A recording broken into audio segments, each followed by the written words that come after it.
கிறிஸ்துவில் பிரியமானவர்களே, உலகம் முழுவதிலும் இருந்து இன்றைக்கு காலையில் எங்களோடு இணைந்திருக்கிற கர்த்தருடைய பிள்ளைகளே, உங்கள் யாவரையும் இந்த செவ்வாய்க்கிழமை காலையில் கர்த்தருடைய பரிசுத்த நாமத்தில் வரவேற்கிறோம், வாழ்த்துகிறோம். நாம் இணைந்து கர்த்தரை ஆராதிக்கலாம். இந்த காலை தொழுகையின் ஆரம்பம் பிதா, குமாரன், பரிசுத்த ஆவியின் நாமத்துள்ளது. ஆமென். ஜெபிப்போம்.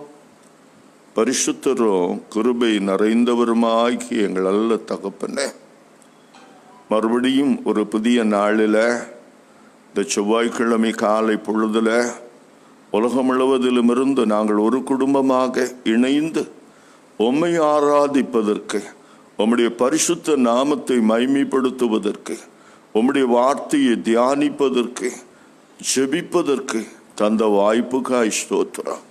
கர்த்தரை நோக்கி பார்க்கிற எந்த முகமும் மலரும், அது ஒருபோதும் வாடாது என்று நீங்கள் சொன்னபடி இந்த நாளிலும் தேவைகளோடு, பாரங்களோடு, மனப்பிரயாசங்களோடு, வியாதி கஷ்டங்களோடு ஆண்டவரே உம்மை நோக்கி பார்க்கிற உம்முடைய பிள்ளைகள் நீர் கொடுக்கிற நன்மையினால, ஆவியானவர் கொண்டு வருகிற புதிய கிருபையினால மனமகிழ்ச்சி அடையட்டும் ஐயா. புதிய உற்சாகத்தை பெறட்டும் ஆண்டவரே. புதிய நம்பிக்கையோடு, தைரியத்தோடு இந்த நாளின் கடமைகளை செய்ய கிருபை செய்யும் ஆண்டவரே. எங்களை மறைத்து உம்முடைய நாமத்தை மைமைப்படுத்தா. துதி கன மகிமையெல்லாம் உமக்கு ஒருவருக்கு மாத்திரம் செலுத்துகிறான். ஆண்டவர் இயேசுவின் நாமத்தில் பிதாவே, ஆமென். நம்முடைய பாடல் புத்தகத்தில் 76வது பாடல், தேவதேவ ஒரு ஏக வஸ்து, தேவ நாமம் நாம் கிறிஸ்து, தேவநாதியே நமா என்ற பாடல். சேர்ந்து பாடுவோம்.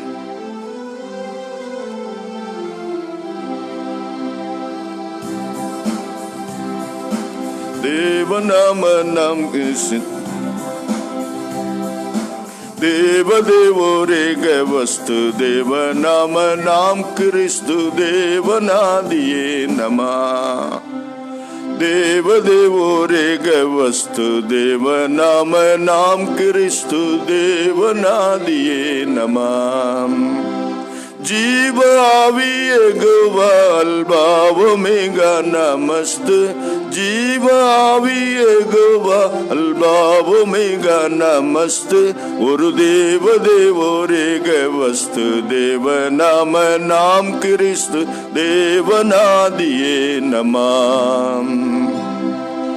மூவராய ரூபியாய் முன்னொளி ஒளி காலம் வாழ், மூவராய ரூபியாய் முன்னொளி ஒளி காலம் வாழ். பாவத்தாழ்விலாவல பராபரத்தயபர, பாவத்தாழ்விலாவல பராபரத்தயபர.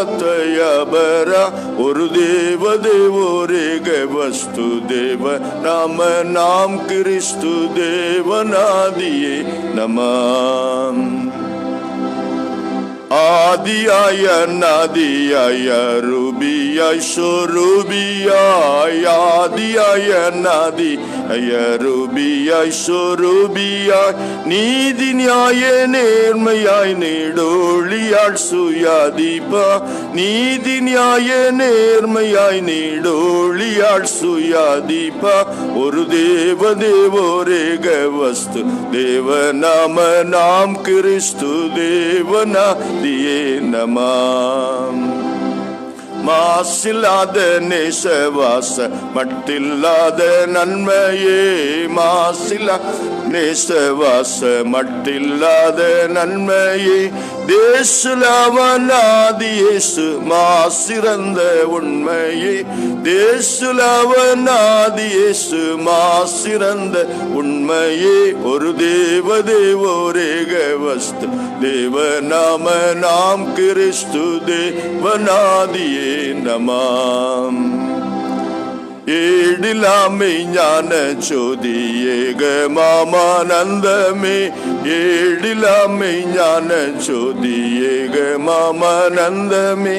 மாறில்லாத அனுக்கிரம் செய்ய வந்த ஆதி அந்தமே, மாறில்லாத அனுக்கிரம் செய்ய வந்த ஆதி அந்தமே, ஒரு தேவதேவோரேக வஸ்து தேவநாம நாம் கிறிஸ்து தேவனாதியே நமாம்.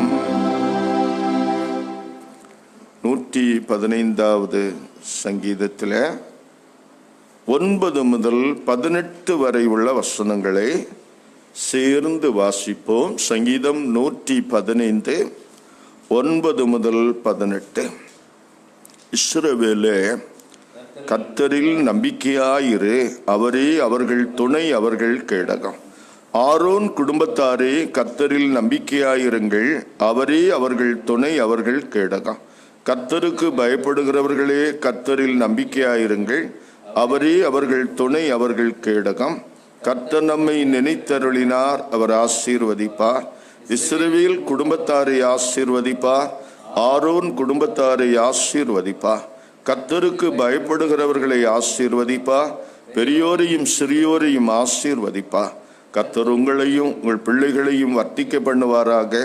வானத்தையும் பூமியும் உண்டாக்கின கர்த்தரால் நீங்கள் ஆசீர்வாதம் பெற்றவர்கள். பரலோகம் கர்த்தருடையது, பூலோகத்தை மனுப்புத்திரருக்கு கொடுத்து விட்டார்.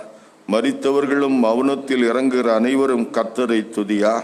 நாமோ இது முதல் என்றென்றைக்கும் கர்த்தரை ஸ்தோத்தரிப்போம். அல்லேலூயா.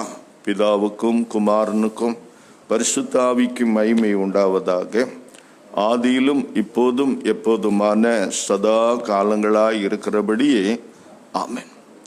இன்றைக்காக கொடுக்கப்பட்ட முதல் திருமுறை பகுதி அப்போஸ்தலனாகிய பவுல் கொலோசியருக்கு எழுதிய நிருபத்தில் இருக்கிறது. கொலோசியர் 1ஆம் அதிகாரம் 3 முதல் 6 வரை உள்ள வசனங்கள். கொலோசியர் 1ஆம் அதிகாரம் 3 முதல் 6 வரை. கிறிஸ்து இயேசுவின் மேலுள்ள உங்கள் விசுவாசத்தையும் பரிசுத்தவான்கள் எல்லார் மேலும் உள்ள உங்கள் அன்பையும் குறித்து நான் கேள்விப்பட்டு, பரலோகத்தில் உங்களுக்காக வைத்திருக்கிற நம்பிக்கையின் நிமித்தம் நம்முடைய கர்த்தராகிய இயேசு கிறிஸ்துவின் பிதாவாகிய தேவனுக்கு ஸ்தோத்திரம் செலுத்தி எப்பொழுதும் உங்களுக்காக வேண்டுதல் செய்கிறான். அந்த நம்பிக்கையை குறித்து நீங்கள் முன்னமே சத்திய வசனமாகிய சுவிசேஷத்தினாலே கேள்விப்பட்டீர்கள். அந்த சுவிசேஷம் உலகமெங்கும் பரம்பி பலன் தருகிறது போல உங்களிடத்திலும் வந்து நீங்கள் அதை கேட்டு தேவ கிருபையை சத்தியத்தின்படி அறிந்து கொண்ட நாள் முதல் அது உங்களுக்குள்ளும் பலன் தருகிறதா இருக்கிறது என்பது இன்றைக்காக கொடுக்கப்பட்ட நற்செய்தி பகுதி. பரிசுத்த மத்தேயு எழுதிய நற்செய்தி நூல் 5ஆம் அதிகாரம் 11 முதல் 16 வரை உள்ள வசனங்கள். மத்தேயு நற்செய்தி நூல் 5ஆம் அதிகாரம் 11 முதல் 16 வரை. என் நிமித்தம் உங்களை நிந்தித்து துன்பப்படுத்தி பலவிதமான தீமையான மொழிகளையும் உங்கள் பேரில் பொய்யாய் சொல்வார்களானால் பாக்கியவான்களாயிருப்பீர்கள். சந்தோஷப்பட்டு களி கூறுங்கள், பரலோகத்தில் உங்கள் பலன் மிகுதியாய் இருக்கும். உங்களுக்கு முன்னிருந்த தீர்க்கதரிசிகளையும் அப்படியே துன்பப்படுத்தினார்களே. நீங்கள் பூமிக்கு உப்பாய் இருக்கிறீர்கள். உப்பானது சாரமற்று போனால் எதனால் சாரமாக்கப்படும்? வெளியே கொட்டப்படுவதற்கும் மனுஷரால் மிதிக்கப்படுவதற்குமே ஒழிய வேறொன்றுக்கும் உதவாது. நீங்கள் உலகத்துக்கு வெளிச்சமாய் இருக்கிறீர்கள். மலையின் மேல் இருக்கிற பட்டணம் மறைந்திருக்க மாட்டாதே. விளக்கை கொளுத்தி மரக்காலால் மூடி வைக்காமல் விளக்கு தண்டின் மேல் வைப்பார்கள். அப்பொழுது அது வீட்டிலுள்ள யாவருக்கும் வெளிச்சம் கொடுக்கும். இவ்விதமாய் மனுஷர் உங்கள் நற்கிரியைகளை கண்டு பரலோகத்தில் இருக்கிற உங்கள் பிதாவை மைமைப்படுத்தும்படி உங்கள் வெளிச்சம் அவர்கள் முன்பாக பிரகாசிக்க கடவது என்பது. இன்றைக்கான நற்செய்தி பகுதியும் வாசித்து முடிந்தது. திருமறை பகுதிகளை வாசிக்க கேட்ட நான் பயபக்தியோடு திரியக கடவுளிலே நாம் வைத்திருக்கிற விசுவாசத்தை அப்போஸ்தலர் விசுவாச பிரமாணத்தின்படி அறிக்கை செய்வோம். பரலோகத்தையும் பூலோகத்தையும் படைத்த சர்வத்துக்கும் அல்ல பிதாவாகிய கடவுளை விசுவாசிக்கிறேன். அவருடைய ஒரே பேரான குமாரனும் நம்முடைய ஆண்டவருமாகிய இயேசு கிறிஸ்துவை விசுவாசிக்கிறேன்.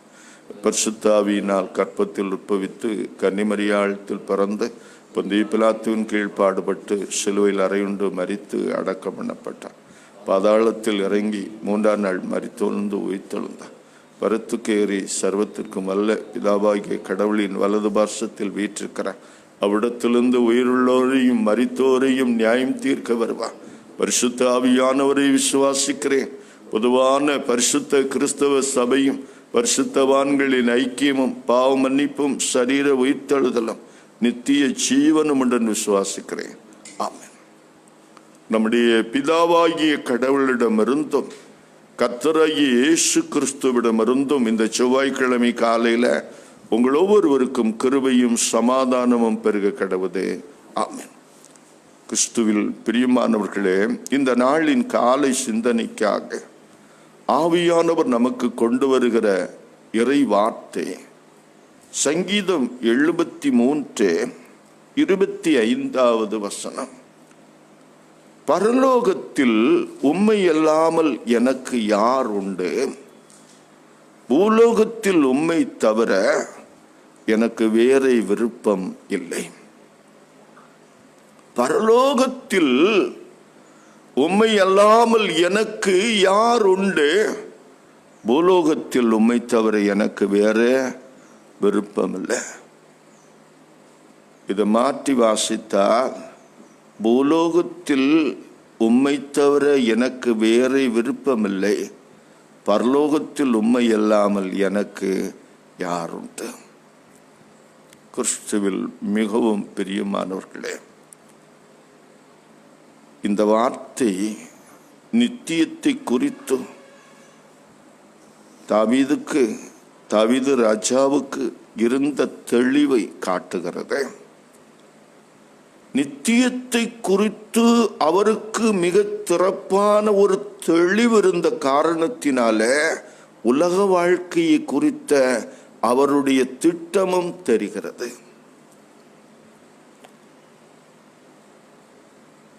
நித்தியத்தை குறித்த தெளிந்த பார்வை உள்ளவர்களால் தான் உலகத்தில் ஒரு தீர்க்கமான தெளிவான விசுவாச வாழ்க்கையை வாழ முடிகிறது. அது வேதத்தில் நாம் பார்க்கிற பரிசுத்தவான்கள் எல்லோருமே நித்தியத்தை குறித்த ஒரு தெளிந்த பார்வை உள்ளவர்களாக இருந்தார்கள். சங்கீதக்காரர் சொல்லுகிறாரு, பரலோகத்தில் உம்மை தவிர எனக்கு யார் உண்டு? பரலோகத்தில் எவ்வளவோ சந்தோஷம் இருக்கிறது, பொன் இருக்கிறது, மாணிக்கம் இருக்கிறது, அதனுடைய சாலைகள் எல்லாம் எவ்வளவு மரகதம், வைடூரியம், இப்படிப்பட்ட நவரத்தினங்கள் கொட்டி கிடக்கிற பரலோகத்தில் எவ்வளவோ பரிசுத்தவான்கள் இருக்கிறார்கள். இங்கே இவர் சொல்லுகிறாரு, எனக்கு உம்மை தவிர யார் உண்டு? ஒரு 3 வயது சிறுமியை அவளுடைய தாய் அழைத்து கொண்டு தாயின் சகோதரனுடைய வீட்டுக்கு கூட்டி கொண்டு போனாங்களா. அந்த சகோதரனுடைய வீடு ஒரு பெரிய அடுக்குமாடி வீடு, ஏராளமான அறைகள், எல்லா வசதிகளும் நிறைந்த ஒரு வீடு. அந்த வீட்டில் இந்த தாயையும் மகளையும் சிறப்பாக வரவேற்றார்கள். இந்த பிள்ளை அங்கே பண்ணோன்னா ஒரு ரூமா ஓடி ஓடி பார்க்கிறாள். அங்கே இருக்கிற எல்லா பொருட்களையும் தொட்டு தொட்டு பார்க்கிறாள். இவெல்லாம் இவளுடைய வீட்டில் இல்லை. அவளுடைய தாயின் சகோதரன் இந்த செல்ல மகளை தன்னுடைய மடியிலே உட்கார வைத்து சொல்லுகிறான், பிள்ளை, உங்க வீடு சின்ன வீடு, எவ்வளோ வசதி ஒன்று உங்க வீட்டில் இல்லை, நீ இந்த வீட்டில் நிற்கிறியா? உன்னை நாங்கள் மணி போல கண்ணை போல பார்த்து கொள்வோம், எந்த ஒரு குறையும் இல்லாம உன்னை நாங்கள் இங்கே வைத்து நாங்கள் நடத்துவோம். அந்த பிள்ளை அதுக்கு என்ன பதில் சொல்லியிருக்கோம்? என்ன சொல்லிச்சு தெரியுமா? என்னுடைய மம்மி எங்கே இருக்கிறாங்களோ அதுதான் என் வீடு. அதை விட்டு நான் எங்கேயும் வரமாட்டேன். என்னுடைய அம்மா எங்கே இருக்கிறார்களோ அதுதான் என்னுடைய வீடு. தாவீது ராஜா பரலோகத்தின் இன்பத்தை பார்க்கலாம், மேன்மையை பார்க்கலாம், பரலோகத்தின் காரண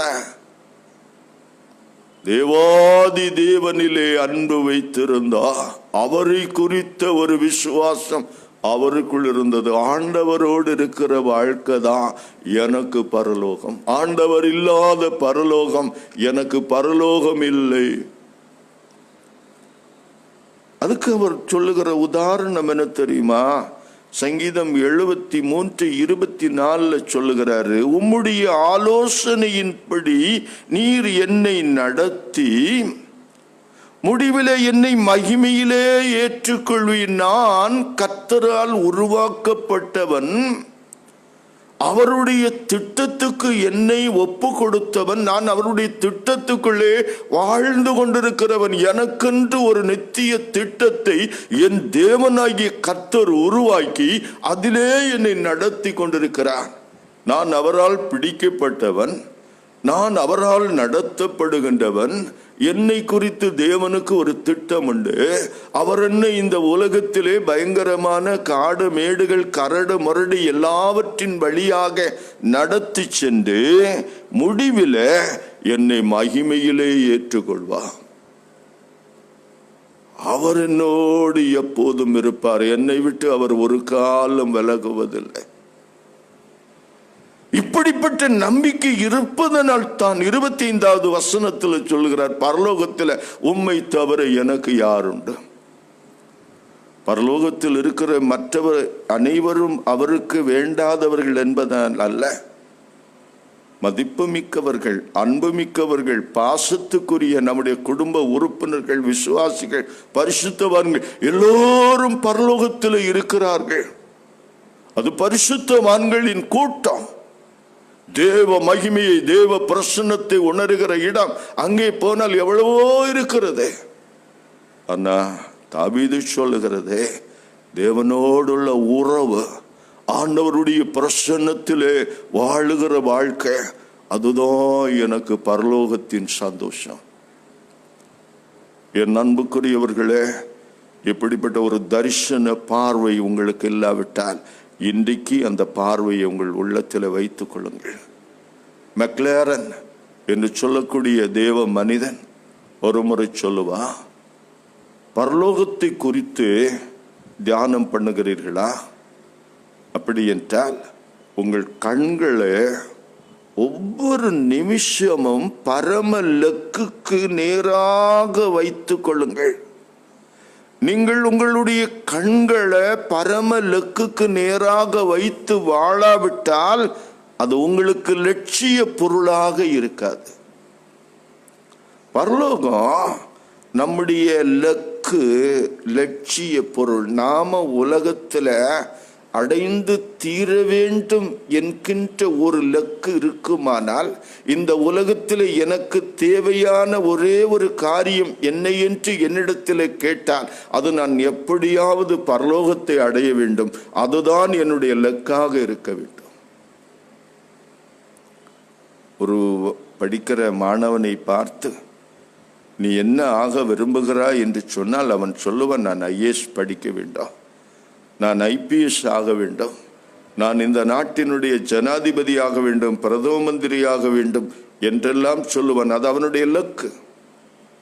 வேதம் சொல்லுது, ஒரு கிறிஸ்தவனுடைய லக்கு, நான் எப்படியாவது பரலோகத்தை அடைய வேண்டும், என் ஆண்டவருடைய சமூகத்தில் நித்திய நித்திய காலம் அவரை பாடி துதித்து ஆராதிக்க வேண்டும்.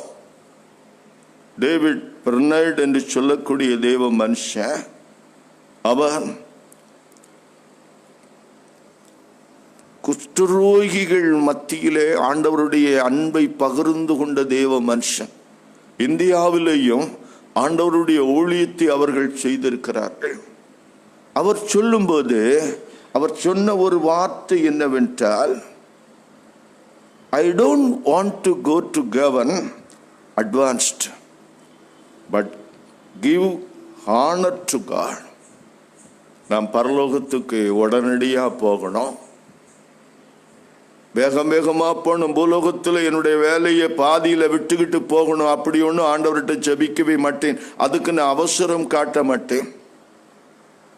என்னுடைய பரலோகம் என்னவென்றால், ஆண்டவருடைய சமூகத்தில் போய் உட்கார்ந்து இரவும் பகலும் ஆண்டவரை ஆராதிப்பது, ஆண்டவரை மைமைப்படுத்துவது, அதுதான் என்னுடைய பரலோகமாக இருக்கும். My heaven is to please God and glorify God, wholly devoted to His glory. என் வாழ்க்கை தேவனை மைமைப்படுத்துவதற்காக ஒப்பு கொடுக்கப்பட்ட ஒன்று. என்னுடைய பரலோகம் தேவனை மைமைப்படுத்தி வாழ்வது தான். அதுதான் என் வாழ்க்கை, அதுதான் இந்த பூமியிலேயும் நான் செய்து கொண்டிருக்கிறேன். என பிரியமானவர்களே, இந்த உலகத்தில் எப்படியும் வாழ்ந்தே எல்லா உலக இன்பங்களையும் அனுபவித்து விட்டு முடிவில் பரலோகத்தை எட்டலாம் என்று நினைத்து கொண்டிருக்கிறீர்களா? அது சாத்தியமல்ல. பரலோகத்தை உங்களுடைய லட்சிய பொருளாக வைத்து, அதை உங்களுடைய லக்காக வைத்து, அதுக்காகவே உங்களுடைய கண்களை பதித்து அந்த லட்சியத்திலே பூமியிலே வாழ பழகி கொள்ளாவிட்டால் பரலோகத்தை நீங்கள் எட்டி பிடிப்பது என்பது சாத்தியமாகாது.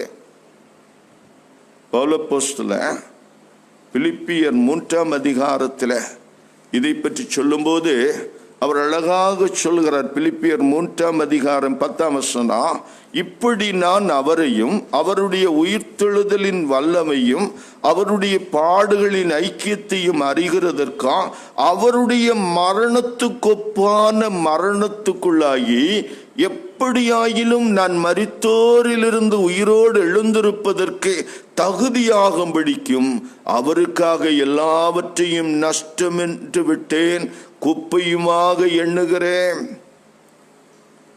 14ஆம் வசனத்தில் சொல்லார், கிறிஸ்து இயேசுவுக்குள் தேவன் அழைத்த பரம அழைப்பின் பந்தய பொருளுக்காக லக்கை நோக்கி தொடர்கிறேன். எனக்கு முன்னால இருக்கிற ஒரே ஒரு லக்கு பரலோகம். அந்த பரலோக சந்தோஷத்தினால, அந்த பரலோகத்தின் மேன்மையை எனக்கு முன்னால வைத்திருக்கிறதுனால உலகத்தின் இன்பங்கள் எல்லாம் எனக்கு அற்பமும் குப்பையும். கர்த்தராகிய இயேசு கிறிஸ்துவை அறிகிற அறிவின் மேன்மைக்காக, நான் அவரோடு வாழுகிற வாழ்க்கையின் மேன்மைக்காக, அவரோடு எனக்கு இருக்கிற உறவின் மேன்மைக்காக எனக்கு லாபமாயிருந்தவைகளை நஷ்டம் என்று தள்ளு, குப்பையாக தள்ளுகிறேன். யோசித்து பாருங்க. சொல்லுகிறாரு, நான் அவருடைய பாடுகளின் ஐக்கியத்தை அறிகிறதற்கும் அவருடைய மரணத்துக்கு ஒப்பான மரணத்துக்குள்ளாவதற்கும். 10ஆம் வசனத்தில் சொல்லாரு, இந்த உலகத்தில் 10 ரூபாயை அடைவதற்கு 5 ரூபாயை இழப்பது ஒன்றும் பெருசல்ல. 5000 ரூபாயை பெறுவதற்காக வெறும் 50 ரூபாயை இழப்பது ஒன்றும் பெருசல்ல. ஆனால் பவுலப்போஸ்தலன் சொல்லுகிறாரு, நான் இயேசுவுக்குள்ளான பாடுகளை அடைவதற்கு, அவரை போல பாடுகளை அடைந்து அவருக்கொப்பான மரணத்தை அடைவதற்கு, கிறிஸ்துவோடு நான் வாழணும், கிறிஸ்துவுக்குள்ளாக மரிக்கணும், என்னுடைய மரணம் கிறிஸ்துவுக்குள்ளானதாக இருக்கணும். இதுக்காக நான் எல்லாவற்றையும் அற்பமும் குப்பையுமா தள்ளுகிறேன். அதான் நித்திய தரிசனம் உள்ளவர்கள் இந்த உலகத்தை எப்போதுமே பெரிதாக எடுத்துக்கொண்டதில்லை. இந்த உலக வாழ்க்கை நிரந்தரம் என்று ஒரு காலம் எண்ணினதில்லை. வேதம் சொல்லுகிறது, பரலோகத்தில் உம்மை தவிர எனக்கு யாருண்டு? நான் இந்த உலகத்தில் உம்மையினால பிடிக்கப்பட்டு நித்திய திட்டத்தினால நடத்தப்பட்டு மகிமையில உம்மோடு நான் வந்து சேர வேண்டியவனையா. எனக்கு பரலோகம்னா நீங்க தான், உம்மை ஆராதிப்பது தான், உம்மை மகிமைப்படுத்துவது தான். ஆகையினால இந்த பூமியில எனக்கு எதுவுமே விருப்பம் இல்லை. இந்த உலகத்துல வாழ்ந்தாலும் நான் உலகத்துக்குரியவன் அல்ல. இந்த உலகத்திலே நான் வாழ்ந்து கொண்டிருந்தாலும், என்னுடைய கடமைகளை நான் செய்து கொண்டிருந்தாலும், நான் நித்திய இலக்கை மனதில் வைத்து ஒவ்வொரு நாளையும் நகர்த்தி கொண்டிருக்கிறேன். எபிரியர் 12ஆம் அதிகாரம் 1ஆம் வசனம் அப்படித்தான் சொல்லுகிறது. மேகம் போன்ற இத்தனை திரளான சாட்சிகள் நம்மை சூழ்ந்து கொண்டிருக்க, பாரமான யாவற்றையும் நம்மை நெருக்கி நிற்கிற பாவத்தையும் தள்ளிவிட்டு விசுவாசத்தை துவக்குகிறவரும் முடிக்கிறவரும் ஆகிய கர்த்தராய் இயேசுவை நோக்கி நமக்கு நியமித்திருக்கிற ஓட்டத்துல பொறுமையோடு ஓடக்கடுவோம். மரண ஆற்றின் அக்கறையில நம் ஆண்டவர் நம்மை வரவேற்பா. வாயன் மகனே, வாயன் மகளே, நல்ல போராட்டத்தை போராடினாய், விசுவாசத்தை காத்து கொண்டா, இது முதல் நீதியின் கிரீடம் உனக்காக வைக்கப்பட்டிருக்கிறது. நீ எவைகளை எனக்காக சகித்தாயோ, எந்தெந்த பாடுகளை என் நாமத்து நிமித்தமாய் நீ ஏற்றுக்கொண்டாயோ, நீ எவைகளை எனக்காக இழந்தாயோ, அவைகளுக்கு தக்க பலனை நான் உனக்கு தரப்போகிறேன். உன்னுடைய பாடுகள் முடிந்தது, உன்னுடைய கவலை தீர்ந்தது, உன்னுடைய கண்ணீர் முடிந்தது. இனி நித்திய சமாதானத்தில் சந்தோஷத்தில் நீ பிரவேசி என்று சொல்வா. என் அன்புக்குரியவர்களே, பரலோகம் நம்முடைய சொந்த வீடு. Heaven is our real home. அதுதான் நம்முடைய உண்மையான வீடு. அந்த வீட்டில் வரும்போது தான் நமக்கு உண்மையான சந்தோஷம், சமாதானம். ஒரு முறை அமெரிக்க ஜனாதிபதியாக இருந்த தியோடர் ரூஸ்வெல்ட் அவர்கள் வேட்டைக்கு போய்விட்டு அவர் அந்த கப்பலில் வந்து இறங்குகிறார். துறைமுகத்திலே அவரை வரவேற்பதற்கு ஆயிரக்கணக்கான மக்கள், அரசு அதிகாரிகள், நாட்டு மக்கள் தேசிய கொடியை பிடித்து கொண்டு அவரை வாழ்த்துவதற்காக, வரவேற்பதற்காக வந்திருக்கிறார்கள். ஆப்பிரிக்க தேசத்துல 20 வருஷத்துக்கு மேல ஊழியம் செய்துவிட்டு, எவ்வளவோ தியாகங்களை எல்லாம் பண்ணிவிட்டு ஒரு ஊழியக்காரனும் அதே கப்பல்ல வருகிறார். அவர் ஆண்டவரிடத்துல கேட்கிறார், ஆண்டவரே, நான் உமக்காக எவ்வளவு தியாகங்களை பண்ணினேன், எவ்வளவோ கஷ்டங்களை அனுபவித்தேன், எவ்வளவு இழப்புகளை சந்தித்து விட்டு தானே வருகிறேன். என்னை இந்த உலகத்துல வரவேற்கிறதுக்கு ஒரு நபர் கூட இல்லையே. தன்னுடைய ஓய்வு நேரத்தை பொழுதுபோக்கி விட்டு, வேட்டையாடி விட்டு, உலக இன்பத்தை அனுபவித்து விட்டு வருகிறவருக்கு இவ்வளவு கூட்டம் இருக்கிறது, இவ்வளவு மக்கள் அவரை வரவேற்க திரண்டிருக்கிறார்களே, என்னால தாங்க முடியலையா என்று ஆண்டவரிடத்துல கண்ணீரோடு அந்த ஊழியக்காரன் ஜெபித்தான். அப்ப ஆண்டவர் பேசினார, மகனே, உன்னுடைய வீடு இன்னும் வரவில்லை. ஒருவேளை அவருக்கு அவருடைய சொந்த வீடு வந்திருக்கலாம், அதற்கான பலன் அவருக்கு கிடைக்கிறது. உன்னுடைய வீடு இன்னும் வரவில்லை. நீ உன்னுடைய சொந்த வீட்டுக்கு வரும்போது பார், உன்னுடைய பாடுகளுக்கு பலன் அங்கே நிச்சயமாய் கிடைக்கும். என் அன்புக்குரியவர்களே, தேவ பிள்ளைகள், பரிசுத்தவான்கள் தங்களுடைய உலக ஓட்டத்தை வெற்றிகரமாக ஓடி முடிப்பதற்கு காரணம், அவர்கள் பரலோகத்திலே கண்பதித்து ஓடினார்கள். பரலோகத்தை மாத்திரமல்ல, பரலோகத்தில் இருக்கிற நம்முடைய தேவாதி தேவனையும் அவருடைய திருக்குமாரன் ஆட்டுக்குட்டியானவர் இயேசு கிறிஸ்துவின் மேல கண்பதித்து ஓடினார்கள். அவர்களுக்கு பரலோகத்தில் அவர்களை தவிர வேறு யாரும் இருக்கவில்லை. ஆகையினால பூமியில அவர்களுக்கு வேறு எதை குறித்தும் கவலையும் இல்லை, எதை குறித்தும் தேவையும் இல்லை. பரலோகத்தில் நித்தியத்தை குறித்து ஒரு மனுஷன் தன்னுடைய இருதயத்திலே ஒரு தீர்மானத்தை எடுத்துக்கொண்டு ஜீவிக்கும் போது உலகத்தின் எந்த இன்பங்களும் அவனை அடக்க முடியாது, கட்டுப்படுத்த முடியாது. அதுக்குள்ளே அவன் நிச்சயமாய் அடங்கிவிட மாட்டான். நித்தியத்தை குறித்த பாரம் இல்லாதவர்கள், நித்தியத்தை குறித்த தரிசனம் இல்லாதவர்கள் என்னதான் ஆண்டவரை பற்றி பேசினாலும், என்னதான் ஆண்டவரை பற்றி புகழ்ந்தாலும் அவர்களுக்கு உலகந்தான் செல்வம், உலகந்தான் மேன்மை, உலகத்தான் அவர்களுக்கு ஒரு நம்பிக்கை. தாவீது சொல்லாரு, பூலோகத்தில் உம்மை தவிர எனக்கு வேற விருப்பம் இல்லை. இந்த உலகத்துல கர்த்தர் தான் என் செல்வம், கர்த்தர் தான் என் மேன்மை, இயேசு கிறிஸ்து எனக்கு ஜீவன். ஆகையினால சாவு கூட எனக்கு ஆதாயம். கிறிஸ்து எனக்கு ஜீவனாய் இருக்கிறபடினால சாவு எனக்கு ஆதாயம். இயேசுவுக்காக நீ சாக விரும்புகிறாயா என்றால், நான் சாக விரும்புகிறேன் என்று தான் சொல்லுவேன். அதுக்கு பதிலாக உலகத்தில் நான் இந்த மேன்மையை உனக்கு தருகிறேன், உனக்கு இந்த செல்வத்தை தருகிறேன், உனக்கு இந்த ஆஸ்தியை தருகிறேன், உனக்கு இந்த அந்தஸ்து தருகிறேன் என்று கேட்டால் நான் வேண்டாம், எனக்கு இயேசு போதும் என்று சொல்வேன். காரணம், எனக்கு கிறிஸ்துவை தெரியும், கிறிஸ்து எனக்கு ஜீவன். அதன் வழியாக நான் சாவை ஆதாயப்படுத்திக் கொள்வேன், நித்தியத்தை நான் பிரவேசிப்பேன். என் அன்புக்குரியவர்களே, இந்த கொரோனா பெருந்தொற்று காலத்தில் பல பாடங்களை கொரோனா நமக்கு கற்று தந்திருக்கிறது. ஆனால் நம்முடைய நித்திய தரிசனத்தில் ஆண்டவரை குறித்த நித்திய பார்வை நமக்கு இருக்கிறதா? வேதம் அழகாக சொல்லுகிறது, நாம செய்கிற எந்த கடமையா இருந்தாலும் பரலோகத்தை முன்னால வைத்து செய்யணும். எபேசியர் 6:9 பவுல் சொல்வாரு, எஜமான்களே உங்கள் வேலைக்காரர்களை நீங்க கடினப்படுத்தாதீங்க, ஏனென்றால் உங்களுடைய எஜமான் பரலோகத்தில் இருக்கிறான்.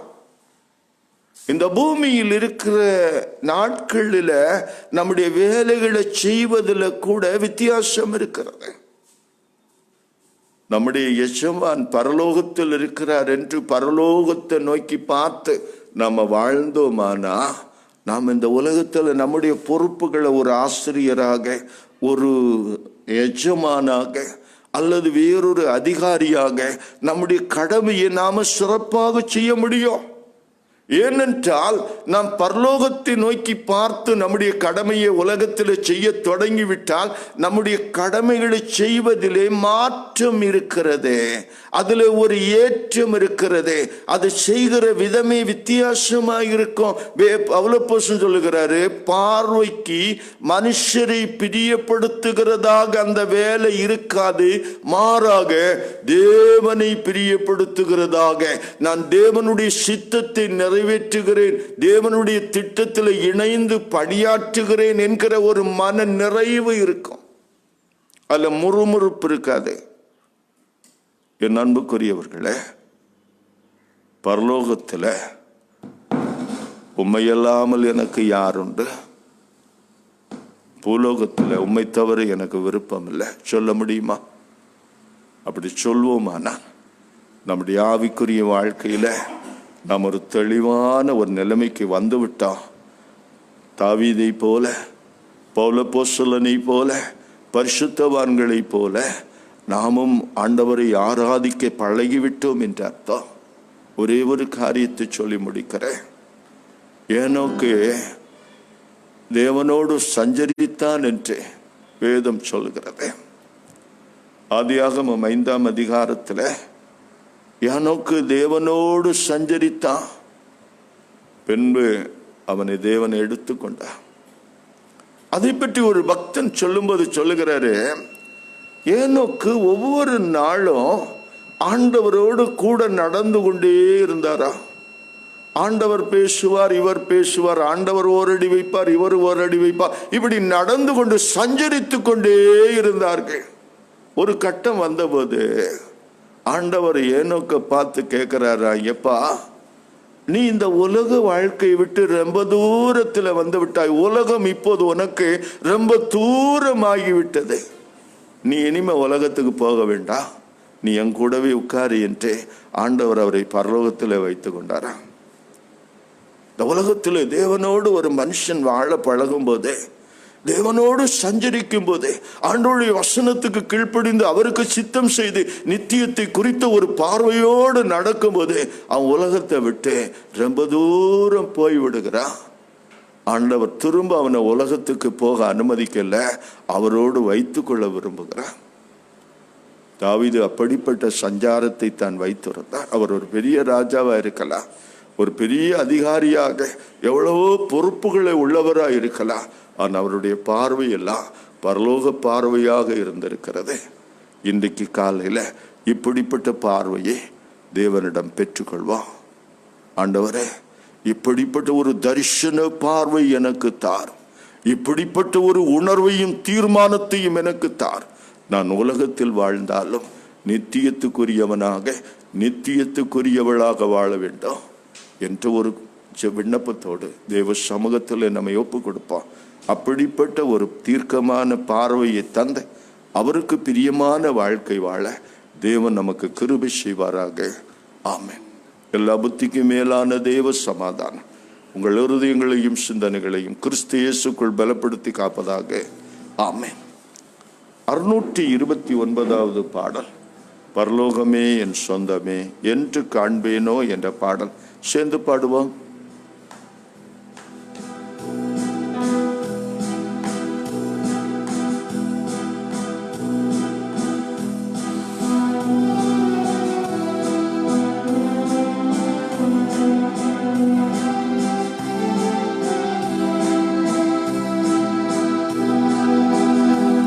பரலோகமே என் சொந்தமே என்று காண்பேனோ, பரலோகமே என் சொந்தமே என்று காண்பேனோ, என்ப இயேசுவை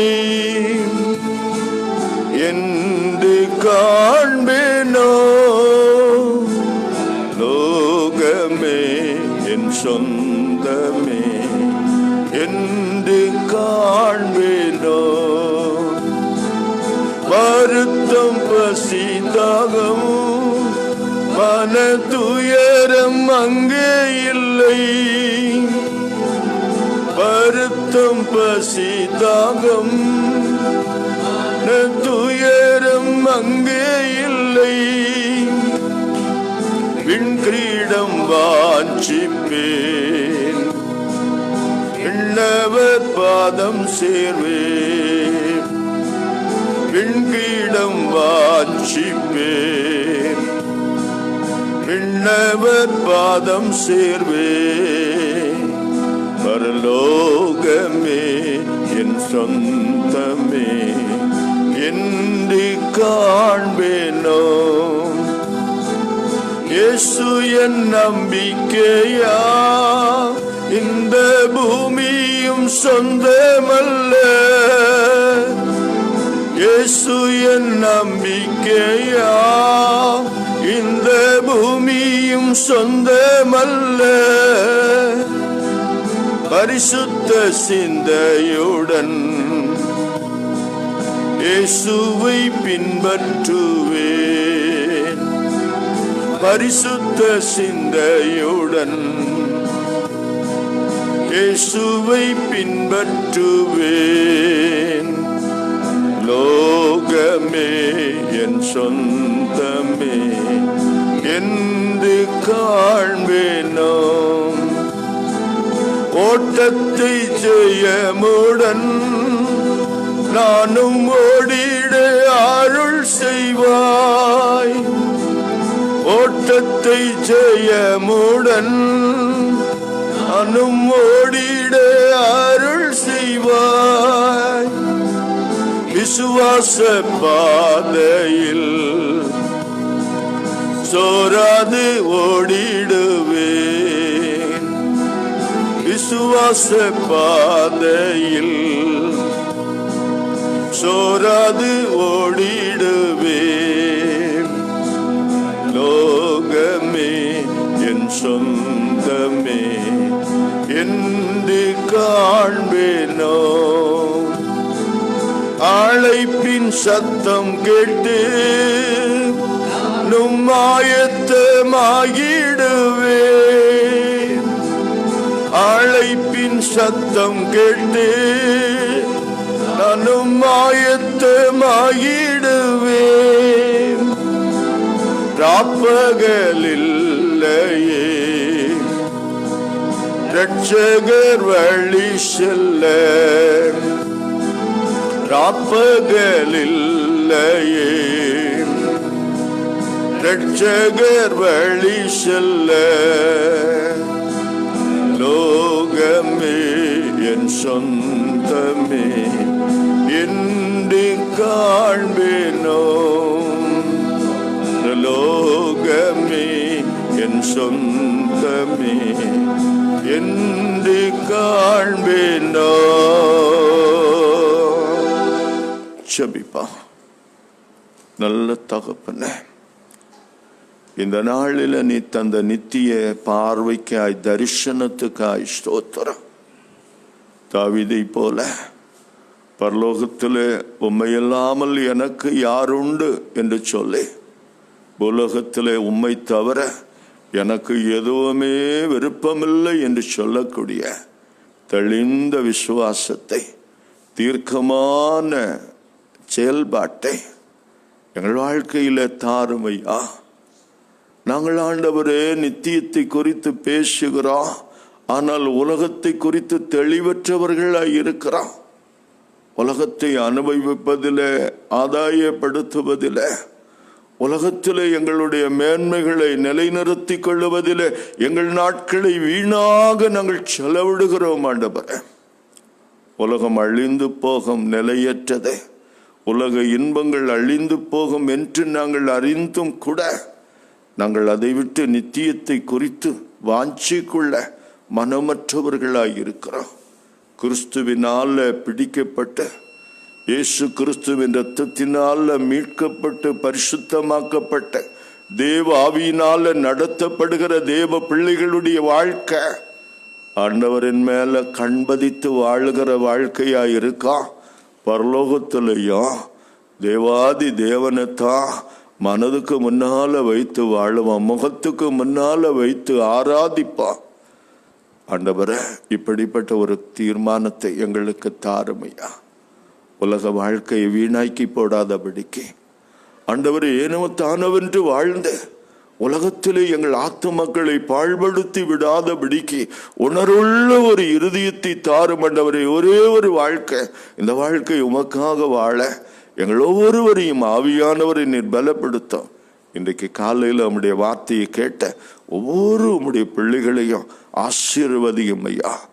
இந்த நாளின் கடமைகளை இப்படிப்பட்ட சிந்தையோடு செய்ய, ஒவ்வொரு நாளின் வேலைகளை, உலக கடமைகளை நித்தியத்தை குறித்த தரிசனத்தோடு செய்ய எங்களுக்கு கிருபை செய்யும் ஐயா. எங்களை ஆசீர்வதியும் ஆண்டவரே. தகப்பனே, இதோ இந்த நாளிலும் இந்த கொரோனா பெருந்தொற்று காலத்தில் இந்த தொற்றுக்கு பாதிக்கப்பட்டிருக்கிற மக்கள் ஒவ்வொருவரையும் நீர் கண்ணோக்கம். மருத்துவமனையிலே சிகிச்சை பெறுகிறவர்கள், வீடுகளிலே சிகிச்சை பெறுகிறவர்கள் ஒவ்வொருவரையும் சுகப்படுத்தும் ஐயா. கர்த்தாவே, பலவிதமான வியாதி கஷ்டங்களினால மருத்துவமனைகளிலே, வீடுகளிலே தங்கி சிகிச்சை பெறுகிற நம்முடைய பிள்ளைகளை கண்ணோக்கி பார். வயதான பெற்றோர்கள் ஆண்டவரே, கர்ப்பஸ்திரீகள், சின்ன பிள்ளைகள் ஒவ்வொருவரோடும் நம்முடைய கிருபையும் இரக்கமும் இருக்கட்டா. நல்ல தகப்பனே, இந்த நாட்களில் மருத்துவம் பார்க்கிற மருத்துவர்களுக்காய், தாதியர்கள், மருத்துவ பணியாளர்களுக்காக ஜெபிக்கிறோம். அதே போல நல்ல கர்த்தாவே, அத்தியாவசிய பணிகளான குடிநீர், மின்சாரம், போக்குவரத்து துறை, வங்கித்துறை, கால்நடைத்துறை, இன்னும் ஆண்டவரை நுகர்பொருள், இப்படி பலவிதமான அத்தியாவசிய பணிகளை செய்கிற ஒவ்வொரு மக்களையும் கண்ணோக்கி பாரு. வேலைக்கு செல்லும்போது வரும்போது காத்துக்கொள்ளும். பள்ளிக்கூடங்களிலே, கல்லூரிகளிலே பணியாற்றுகின்ற நம்முடைய பிள்ளைகளை கண்ணோக்கம். ஆன்லைன் மூலமாக பாடங்களை படித்து வருகிற பிள்ளைகளுக்காக ஜெபிக்கிறோம். அவர்களை பொறுப்படுத்திக் கொள்ளும் சாமி. படிப்புக்காக, வேலைக்காக, வெளியூர்களிலே வெளிநாடுகளிலே போய் தங்கியிருந்து தங்கள் கடமைகளை செய்கிற நம்முடைய மக்கள் இருக்கிற இடத்துல போக்குவரத்தில் ஆண்டவருடைய பாதுகாப்பையும் பராமரிப்பையும் பெற்றுக்கொள்ள செபிக்கிறான். நல்ல தகப்பன, இன்றைக்கு பிறந்த நாளை காணுகிற நம்முடைய பிள்ளைகளுக்காக செபிக்கிறான். நல்ல தகப்பன், பிறந்த நாள் முதல் இன்று வரையிலும் பாதுகாத்திருக்கிறேன். இந்த ஆண்டில் உமது இரக்கத்தை கிருபையை தார். தேக சுகத்தை பலத்து கொடும். அநேக பிறந்த நாட்களை காணவும் தீர்க்காயுசோடு வாழவும் தேவன் கிருபை செய்யும் ஐயா. திருமண நாட்களை ஆசிரிக்கிற உம்முடைய மக்களுக்கு ஜெபிக்கிறா. தகப்பனே, உம்முடைய இரக்கம் உம்முடைய பிள்ளைகளோடு இருக்கட்டும். நீ தந்த குடும்ப வாழ்க்கையில தந்த பிள்ளைகள் குடும்பங்களை ஆசீர்வதித்து தாரும் ஆண்டவரே. சமாதானத்தையும் சுகத்தையும் தம்முடைய பிள்ளைகள் அபரிவிதமாக பெற்றுக்கொள்ளட்டும் ஐயா. இன்று முழுவதும் எங்களை காத்துக்கொள்ளும். எங்கள் தேசத்தை, தேச தலைவர்களை ஆசீர்வதி. உலக தலைவர்களுக்காக ஜெபிக்கிறா. தகப்பனே, ஒவ்வொருவரையும் நீர் பொறுப்படுத்திக்கொள்ளும். இயேசுவின் நாமத்தில் ஜெபிக்கிறோம் பிதாவே. பரமண்டலங்களில் இருக்கிற எங்கள் பிதாவே, இந்த நாம் பரிசுத்தப்படுவதாக, ராஜ்யம் வருவதாக, நம்முடைய சித்தம் பரமண்டலத்தில் செய்யப்படுவது போல பூமியிலேயும் செய்யப்படுவதாக. அன்று வேண்டிய எங்கள் ஆகாரத்தை இன்றும் எங்களுக்கு தார். எங்கள் கடனாளிகளுக்கு நாங்கள் மன்னிக்கிறது போல எங்கள் கடன்களை எங்களுக்கு மன்னி. எங்களை சோதனைக்குட்பட பண்ணாமல் தீமை நின்று எங்களை ரட்சித்துக் கொள்ளும். ராட்சியமும் வல்லமையும் மைமை என்றே. ஆமீன். ஆசீர்வாதம். நம் ஆண்டவர் இயேசு கிறிஸ்துவின் கிருபையும் பிதாவாகிய கடவுளின் அன்பும் பரிசுத்தாவின் ஐக்கியமும் திருவுறவும் உங்கள் அனைவரோடும் இன்று முழுவதும் தங்கி தரித்திருப்பதாக. ஆமென். என் ஆத்துமாவே கர்த்தரை ஸ்தோத்திரி, என் முழுமே பரிசுத்தநாமத்தை ஸ்தோத்திரி. என் ஆத்துமாவே கர்த்தரை ஸ்தோத்திரி, அவர் செய்த சகல உபகாரங்களை மறவாதே. ஆமென். சமாதானத்தோடு இந்த நாளை நடத்துவோம். ஆமென். அன்புக்குரியவர்களே, இந்த காலை ஆராதனை உங்களுக்கு பிரயோஜனமாக இருந்திருக்கும் என்று நாங்கள் நம்புகிறோம். அப்படி என்றால் நீங்கள் மற்றவர்களுக்கும் இதை குறித்து சொல்லுங்கள். அனைவரும் நாம் இணைந்து கர்த்தரை ஆராதிப்போம். நாம் எந்த இடத்தில் இருந்தாலும் நாம் இருக்கிற இடத்திலே நம்மை பார்க்கிற தேவன் நம்மை ஆசீர்வதிக்க வல்லவராயிருக்கிறார். இன்றைக்கும் அவருடைய வலத்த கரத்தில் உங்களை ஒப்பு கொடுத்து செபிக்கிறார். தேவன் உங்களை ஆசீர்வதிப்பாராக. ஆமீன். God bless you. Thank you.